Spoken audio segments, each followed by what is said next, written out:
બિનહરીફ જીતને તમે લોકશાહી માટે સકારાત્મક માનો છો કે પછી આ એક ખામી દર્શાવે છે? તો બિનહરીફ જે ભાજપ દાવા કરે છે કે વિકાસ જે અમે કર્યો છે, તો બિનહરીફ વિકાસ નથી કર્યો.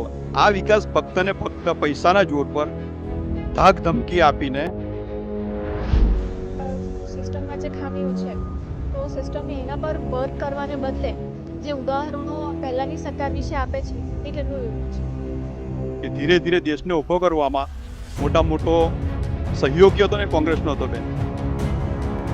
કોંગ્રેસનો હતો. બીજી વસ્તુ છે કે આ ઇન્ડસ્ટ્રીઝ એરિયો કોંગ્રેસે સ્થાપિત કર્યો.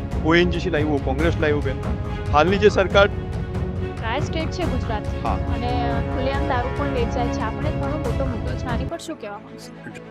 સરકાર બુટલેગરોને જોડે લઈને જ પ્રચાર કરે છે અને આપણે કોઈ વસ્તુ કરીએ, આમની પર એક્શન લઈએ, કોઈ વસ્તુ બતાવીએ તો આ લોકો બુટલેગરોને સામે એવું કહે છે કે તમે અમને મારો, અમે બેસેલા છીએ.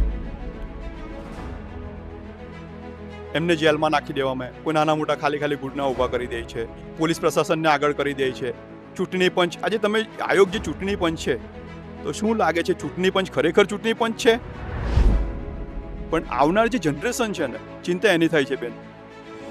ચિંતા આવનાર જે જનરેશન છે, આવનાર આપણો જે સમાજ છે, આપણે જે લોકો છે, આવનાર એને કઈ દિશામાં, આ તો મારું એવું માનવું છે બેન કે આનાથી ખરાબ પરિસ્થિતિ તો અંગ્રેજો પણ નથી કરીને ગયા બેન.